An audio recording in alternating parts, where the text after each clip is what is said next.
नमस्कार प्रेक्षकांनो, आजच्या एपिसोडमध्ये इथे जयला खूप आनंद झालेला असतो। इथे मंजिरीची संपूर्ण गावासमोर त्याने इज्जत काढलेली असते।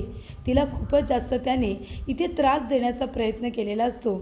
ज्या पद्धतीने इथे शशिकला अख्ख्या गावासमोर म्हणते की ही यांची मुलगी नाही आहे तर सून आहे, सून, आणि यांच्या मुलाची बायको, पण हिचा मुलगा लग्नाच्या पहिल्याच दिवशी गेला, हिने खाल्ला, असं इथे जय जेव्हा म्हणतो तेव्हा मंजिरीला खूप जास्त त्रास होतो की इथे लग्नाच्या पहिल्याच दिवशी हिने त्याला खाल्ला, आपल्या स्वतःच्या नवऱ्याला। तेव्हा इथे मंजिरी जे दुःख विसरण्याचा प्रयत्न करते त्याची आठवण शशिकला आणि त्याचबरोबर जय दोघांनी तिला करून दिलेली असते। तेव्हा जय म्हणतो, बघितलंस ना मंजिरी, जो माझ्या आडव्यात जाण्याचा प्रयत्न करतो त्याची मी काय अवस्था करून ठेवतो हे तुला आता कळलंच असेल। किती बदनामी केली तुझी, अख्ख्या गावासमोर तुझी इन्सल्ट केली, तुझी इज्जत काढली, असं तो आता म्हणत असतो। आणि त्याने तो इथे शांत बसलेला असतानाच तिथे आलेला असतो राया। आता मंजिरीला त्रास दिल्यानंतर राया काही स्वस्त बसणार आहे का प्रेक्षकांनो? राया आलेला असतो आणि तो जयला म्हणतो, काय रे एक घोरपडे, तुझी एवढी हिंमत झाली का? तू इथे मिस फायरला माझ्या अख्ख्या गावासमोर बदनाम करण्याचा का प्रयत्न केलास? काय मिळालं तुला हे सगळं करून? आणि ते सुद्धा गावातले लोक ते नव्हते, हे सुद्धा आता रायाला माहिती असतं। ती गावाबाहेरून आलेली लोक होती, कारण गावातल्या लोकांना सगळ्यांना मंजिरीचं सत्य माहिती असतं आणि त्यांनीसुद्धा ते स्वीकारलेलं असतं। जरीसुद्धा मंजिरीचा नवरा नाही आहे आणि इथे जीजी आणि नाना या दोघांनी तिला तो अधिकार दिला आहे की तू आमच्या मुलीप्रमाणे राहू शकतेस। लग्नाच्या पहिल्याच दिवशी ज्या मुलीचा नवरा मरतो तिने संपूर्ण आयुष्य विधवेसारखं का काढायचं? जीजी आणि नाना या मताचे अजिबात नाही आहेत। पहिल्याच दिवशी जर मुलगा गेला आहे तर त्याच्यामध्ये तुझी चुकी काय? तू आता इकडे तुझं मन मारून राहायचं नाही, तू इथे कुवारीसारखी आमची मुलगी बनून राहा। जरी आमचा मुलगा आम्हाला सोडून गेला असला तरीसुद्धा तू आमची मुलगी बनून राहा, असं तिला सांगितलेलं असतं। पण इथे जय घोरपडेला ही गोष्ट कळल्यानंतर त्याने आता या सगळ्याचा उपयोग स्वतःच्या स्वार्थासाठी केलेला असतो। त्याने इथे मंजिरीला बदनाम करण्याचा विचार जो केलेला असतो तो तेच करतो। राया म्हणतो, घोरपड्या, अरे का तू तिच्या मागे पडलायस? का तू सगळ्या गावासमोर मिस फायरला माझ्या बदनाम केलास? याचे परिणाम ना खूप जास्त वाईट होतील आणि मला चांगलंच माहिती आहे, ते गावातले लोक नव्हते जे तिला बदनाम करायला आले होते, पैसे देऊन आणले होतेस ना ते लोक। मिस फायरला त्रास दिल्यानंतर तुला काय वाटलं तुला सोडेन का? तुझ्याच पोलीस स्टेशनमध्ये तुला तुडवतो की नाही बघस तू। आणि इथे प्रेक्षकांनो राया जयला आता इतका मारतो ना की खूपच। तेव्हा इथे राया म्हणत असतो, तू माझा भाऊ असू शकत नाही, तू माझा भाऊ नाही आहेस। अरे इथे महिलांची इज्जत करणारा माझा भाऊ असायला हवा होता आणि तू काय असा? तू इथे महिलांना बदनाम करतोस, एका मुलीची इज्जत चव्हाट्यावरती आणतोस। काय मिळाले रे तुला हे सगळं करून? सांग ना, याच्यामध्ये तुला काय मोठेपणा मिळाला? अरे इथे आता मंजिरीच्या आयुष्यामध्ये रंग भरण्याचं काम माझं आहे। ती पांढऱ्या कपड्यांमध्ये राहणार नाही, पांढऱ्या साडीमध्ये ती राहणार नाही, तिच्या आयुष्यामध्ये मी रंग भरणार, कळलं का तुला?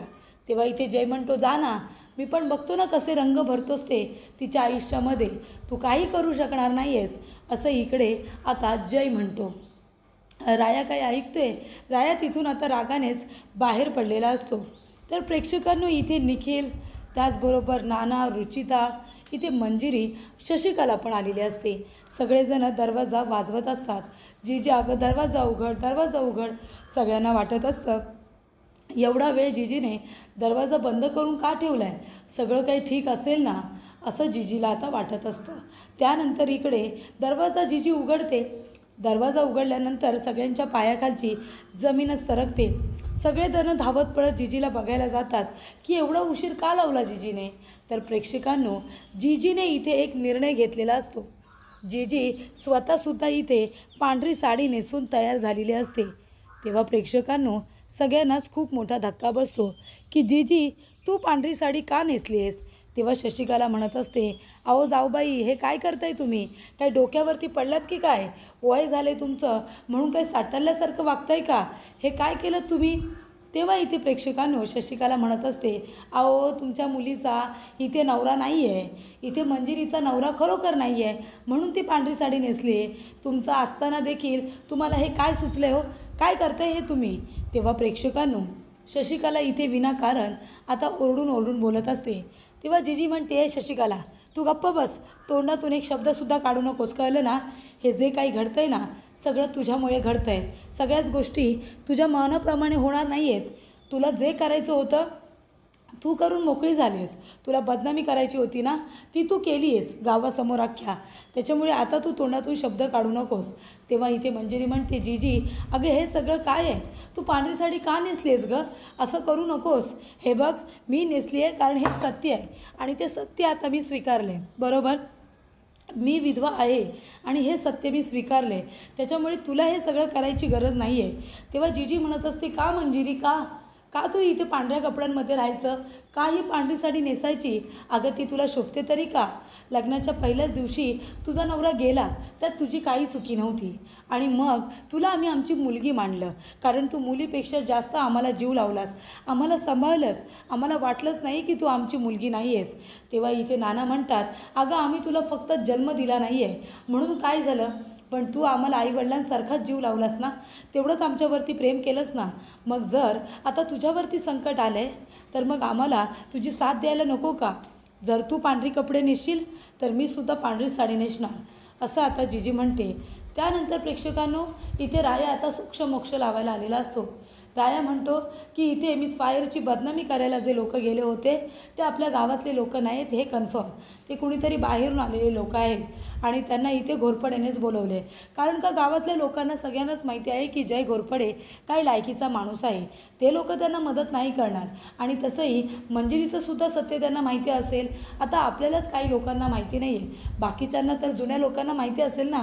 ते लोक म्हणतील की आम्हाला आधीपासून सगळं माहिती असतं ना, आम्ही मध्ये का बोलायचं? पण इथे हे नवीन लोक जे आहेत ना, त्यांची आता वाट लावायची आहे. चला आता कामाला लागा.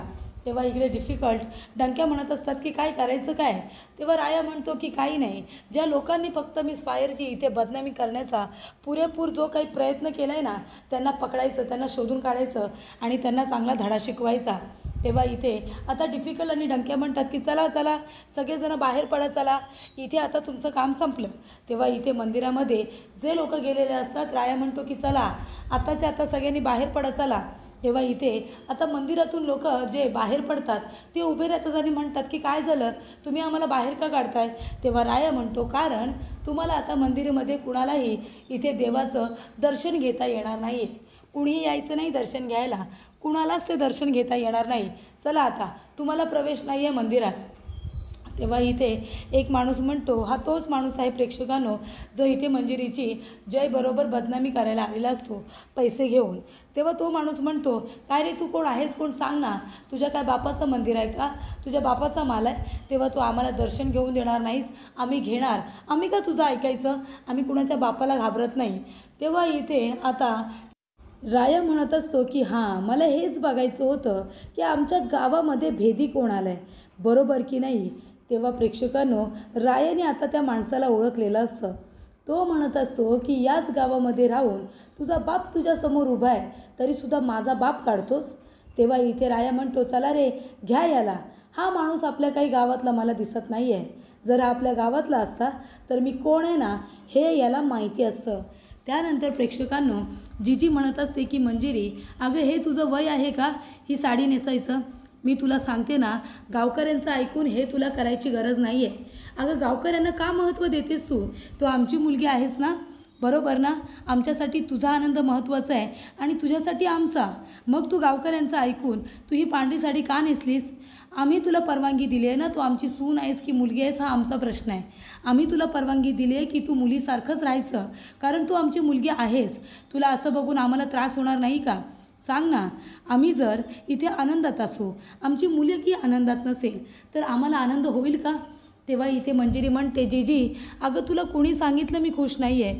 तुला कुणी सांगितलं मी आनंदी नाही आहे? तुमच्यासारखे आईवडील असताना मी का आनंदी राहणार नाही? मला तर सगळं मिळालं.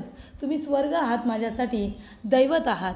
तेव्हा इथे नाना म्हणतात, हे बघ मंजिरी बाळा, मी फक्त एवढंच तुला सांगेन की तुला असं बघून आम्हाला आनंद होणार नाही. जेव्हा आई वडील अशा अवस्थेत आपल्या मुलीला बघतात ना, तेव्हा त्यांचा जीव तुटतो, त्यांना वाईट वाटतं. आणि म्हणूनच मी तुला म्हणतोय बाळा, की आमची मुलगी जर खुश असेल ना, तर आम्ही खुश राहू. गावकऱ्यांना इतकं महत्त्व द्यायचं नाही की आपल्या आयुष्यामध्ये दुःखाचा डोंगर कोसळेल. तुला हे सगळं करायची गरज नाही आहे. त्यांना काय करायचं आहे हा आपला प्रश्न आहे सर्वस्वी, की आपण आपलं आयुष्य कसं जगायचं आहे. लोक म्हणतील तसं आपण का करायचं. तेव्हा मंजिरी म्हणते की नाना, आपण या समाजामध्ये राहतो आणि समाजाचे काही नियम असतात, ते आपल्यालासुद्धा पाळावे लागतात ना. आपण त्यांच्या विरोधात का जायचं. प्रवाहाच्या विरुद्ध गेलं तर त्रास आपल्यालाच होईल ना. तेव्हा इथे शशिकला म्हणते, बरोबर बोलते मंजिरी, प्रवाहाच्या विरुद्ध जायची हिंमत करायची नाही, नाहीतर मग इथे वाटळं हे अटळ आहे. त्यानंतर इथे आता बायकासुद्धा बोलायला लागतात. का म्हणून आम्ही मंदिरामध्ये यायचं नाही. इथे मंदिरामध्ये येऊन दर्शन घेण्याचा अधिकार सगळ्यांना आहे. तुम्ही कोण आहात आम्हाला अडवणारे. तुम्ही कोण आहात आम्हाला थांबवणारे. बघा बघा गावकऱ्यांनो, हा माणूस बघा, हा आपल्यामध्ये आता भेदभाव करणार का. मंदिरामध्ये आपण नाही जायचं म्हणजे तू कोण आहेस आम्हाला थांबवणारा. जर असं चालू राहिलं तर कसं व्हायचं सांगा बरं तुम्ही. गावकऱ्यांनो, याला आत्ताच आळा बसवा, नाहीतर हा पुढे जाऊन मंदिरामध्ये कुणाला जाऊच देणार नाही. हे चालणार आहे का तुम्हाला. सांगा ना, हे चालणार आहे तुम्हाला. गावकऱ्यांनो, याला आत्ताच्या आत्ता धडा शिकवला पाहिजे. आणि आपल्या वतीने निर्णय घेणारा हा कोण. तेव्हा इथे आता राया म्हणत असतो की बास, मला हेच बघायचं होतं की हा कोण. आता तुम्ही जर आमच्या गावातले असतात ना, तर हा प्रश्न तुम्ही मला विचारलाच नसता की मी कोण आहे. कारण आधीच तुम्हाला माहिती असतं मी कोण आहे ते. मी आमच्या गावातल्या लोकांना इथे मंदिरामध्ये जाण्यापासून थांबवणारं कोण आहे. मी त्यांना कधी थांबवू शकत नाही, कारण ते आमच्या गावातले लोक मला ओळखतात आणि मी त्यांना. पण तुम्ही लोक आहात ना, तुम्हाला थोडी अक्कल दिली पाहिजे. मला कळलं आहे तुम्ही ते कोण कोण आहात ते. इथे जे काही जमलं आहे ना, तुम्ही इथे आला होतात ना मिस फायरला बदनाम करायला, त्या जय घोरपडेबरोबर. त्याने तुम्हाला पैसे काय दिले, पैसे घेतलेत आणि लगेच त्याच्याबरोबर आलात एका मुलीची बदनामी करायला. अजिबात काहीच वाटलं नाही का तुम्हाला तिची बदनामी करताना. अरे ती विधवा असली म्हणून काय झालं. एक बाई एका बाईची दुश्मन. एका बाईने एका बाईला आधार दिला पाहिजे. अगं ती विधवा झाली, एका दिवसामध्ये तिचा नवरा तिला सोडून गेला. आधीच तिच्यावरती डोंगर कोसळला आहे दुःखाचा. तिच्यावरती दुःखाचा डोंगर कोसळलेला असताना तिच्या सासू सासऱ्यांनी तिला सांगितलं की तू आमची मुलगी आहेस, तुला विधवा राहायची गरज नाही आहे. आमचा मुलगा गेला म्हणून काय झालं, तू आमची मुलगी आहेस, तू कुवारीसारखी राहा, तू तुझं आयुष्य तुला हवं तसं जग, आम्हाला हवं तसं जग. आणि जर ती मुलगी आणि तिचे सासू सासरे तिला जर मुलगी मानतायत आणि तिला तिच्या मनाप्रमाणे जगू देत आहेत, तर तुम्ही थांबवणारे कोण. तुम्ही त्यांना अडवणारे कोण. कुणी दिला तुम्हाला हक्क तिच्यावरती चिखलफेक करण्याचा. काय तुमची गरज तरी होती का तिथे जाऊन तिला बोलायची, सांगा ना. त्यानंतर प्रेक्षकांनो, जी म्हणत असते की मंजिरी, एका अटीवर मी ही पांढरी साडी सोडायची बंद होईल. जेव्हा तू ही पांढरी साडी नेसणार नाहीस, तुझ्या आयुष्यामध्ये रंग आता कुठे यायला सुरुवात झाली होती, तर तू हे काय केलंस, लगेच पांढरी साडी नेसून इथे मोकळी झालीस. एक गोष्ट लक्षात ठेव, तुला जर मला आनंदी बघायचं असेल आणि रंगीत कपड्यांमध्ये बघायचं असेल, तर तुलासुद्धा ही पांढरी साडी सोडावी लागेल. आणि मग तुला इथे तुझ्या आयुष्यामध्ये रंग परत आणावे लागतील. मला लोकांशी देणं घेणं नाही आहे, मला ह्या समाजाशी देणं घेणं नाही आहे. मला फक्त आणि फक्त माझी मुलगी इथे महत्त्वाची आहे. ती मला महत्त्वाची वाटते, तिचा आनंद मला महत्त्वाचा वाटतो. तेव्हा आता ही पांढरी साडी नेसायची नाही. तुला जसं हवं आहे ना तसं तू आयुष्य जग, लोकांना हवं आहे तसं नाही. तू कशी वागतेस याच्याशी आम्हाला देणं घेणं आहे, लोकांच्या बोलण्याशी नाही. त्यानंतर इथे राया म्हणत असतो की एक गोष्ट लक्षात ठेवा, एका बाईने जर एका बाईची इज्जत नाही केली ना, तर कुणीच तुमची इज्जत करणार नाही. तेव्हा आधी एकमेकींना सपोर्ट करायला शिका. एवढी लहान पोरगी तिचा नवरा तिला सोडून गेला, तिच्या सासू सासऱ्याने तिला जगण्याचा अधिकार दिला की तुला जसं हवं तसं जग. मग तुम्ही तिला अडवणारे कोण. कुणी अधिकार दिला, तुम्ही लगेच तिथे गेलात आणि तिची बदनामी केलीत. लाज नाही वाटत तुम्हाला हे सगळं करताना. एका बाईला तुम्ही आधार देऊ शकत नाही, तर तुम्ही तिचा आधार मोडायला का गेलात. आहे का तुमच्याकडे या प्रश्नाचं उत्तर. जर तुमच्याकडे उत्तरं पण नाही आहेत ना, तर दुसरं कुणाला प्रश्न विचारण्याचा तुम्हाला अधिकार नाही. आणि तुमचं तिथं जातं काय, मी म्हणतो तुमचं तिथं देणं घेणं होतं का. अजिबात नव्हतं ना. ती तिघंजणं त्यांचं आयुष्य जगत होती. तुम्हाला तिथे जाऊन शहाणपणा करायची गरज काय होती, सांगा ना. काय गरज काय होती तुम्हाला तुमचं आयुष्य नाही आहे का. गावातले एका दिवसाचे पाहुणे तुम्ही. मी तुम्हाला ओळखल्याशिवाय राहतो आहे का. आमच्या गावातल्या लोकांना सगळं सत्य आधीच माहिती आहे आणि पंढरपूरमधले लोक एकमेकांना आधार देतात, असे एकमेकांची इज्जत काढत नाही. कळलं तुम्हाला? लाज नाही वाटली ना तुम्हाला? एक बाई असूनसुद्धा एका बाईची इज्जत नाही ठेवलीत. तिला तुम्ही नको नको ते बोललात का? तिने तिचं आयुष्य जगणं बंद करायचं, विधवेचं आयुष्य जगायचं तिने तुमच्या सांगण्यावरून. तिला नाही वाटत आहे की तिने विधवेसारखं जगावं, तर तुम्ही तिला अडवणारे कोण सांगा ना. प्रेक्षकांनो, इथे आता जयने इथे वाट लावलेली असते आणि रायाने या माणसांची वाट लावलेली असते. चांगलं त्यांना खडसावलेलं असतं.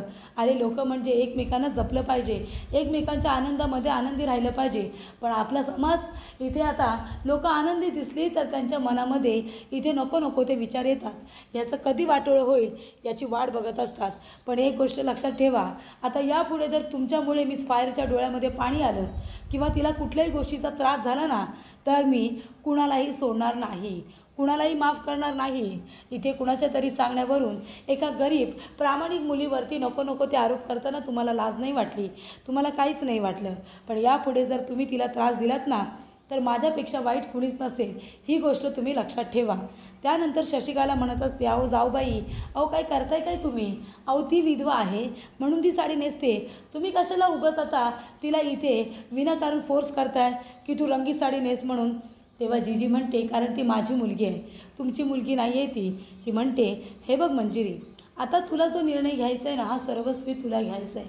तू सांग, तुला लोकांचं ऐकायचं आहे की आमचं आईवडिलांचं आणि तुझ्या मनाचं ऐकायचं आहे? जो काही निर्णय घ्यायचा आहे तुलाच घ्यायचा आहे. आम्हाला तर एवढंच वाटतं की आमच्या इथे आता मंजिरीने तिच्या मनाप्रमाणे आयुष्य जगावं. तिने तिच्या मनाप्रमाणे आयुष्य जगली तरच ती आनंदी राहील आणि आम्हाला तर हेच हवं आहे ना. तेव्हा तू लोकांचं ऐकून उगाच स्वतःच्या आयुष्यात ती माती करून घेऊ नकोस, काही गरज नाही आहे. तेव्हा मंजिरी म्हणते, पण जीजी हे सत्य आहे ना, मी विधवा आहे, मग मी काय जगा वेगळं करते गं? तेव्हा जीजी म्हणते, हो तू आहेस, पण हे सगळ्यांना दाखवायची गरज नाही आहे. आहेस ना तू, तुझ्या मनाला माहिती आहे, आम्हाला माहिती आहे, पण सगळ्यांनाच का सांगायचं, सगळ्यांना का दाखवायचं की बघा बघा मी विधवा आहे? तेव्हा इथे आता जीजीने मंजिरीला सांगितलेलं असतं की तुला तुझा निर्णय घ्यायचा आहे तो तू घे. पुढील भागामध्ये इथे जीजी रायाला म्हणत असते की राया, आपल्याला आपल्या मंजिरीच्या आयुष्यामध्ये इथे रंग भरायचे आहेत ना, पांढरा रंग बाजूला करून तिच्या आयुष्यामध्ये इथे सगळेच रंगीत रंग भरायचे आहेत. तेव्हा राया म्हणतो की तू काळजी करू नको गं मंजिरी, बघ आता तुझ्या आयुष्यामध्ये मी रंग भरतो. जीजीला म्हणतो, तू टेन्शन घेऊ नकोस, मी आहे ना, आपण तिच्या आयुष्यात रंग भरूया. तेव्हा इथे राया येतो आणि म्हणतो, ए मिस फायर, अगं बाहेर तर ये ना. आणि आता त्याच्या हातामध्ये इथे रंग असतात. तो जोरात इथे लाल रंग पांढऱ्या साडीवरती टाकतो. रुचिता येते, बाल्डीमध्ये तिने लाल रंग करून ठेवलेला असतो, तो मंजिरीच्या अंगावरती टाकते आणि पांढरी साडी पूर्णपणे लाल लाल भडक करून ठेवलेली असते. त्यामुळे इथे मंजिरी त्या सगळ्यांकडे बघतच बसते. तिला आश्चर्य वाटतं त्या गोष्टीचं की सगळेजण तिच्या सपोर्टमध्ये आलेले असतात.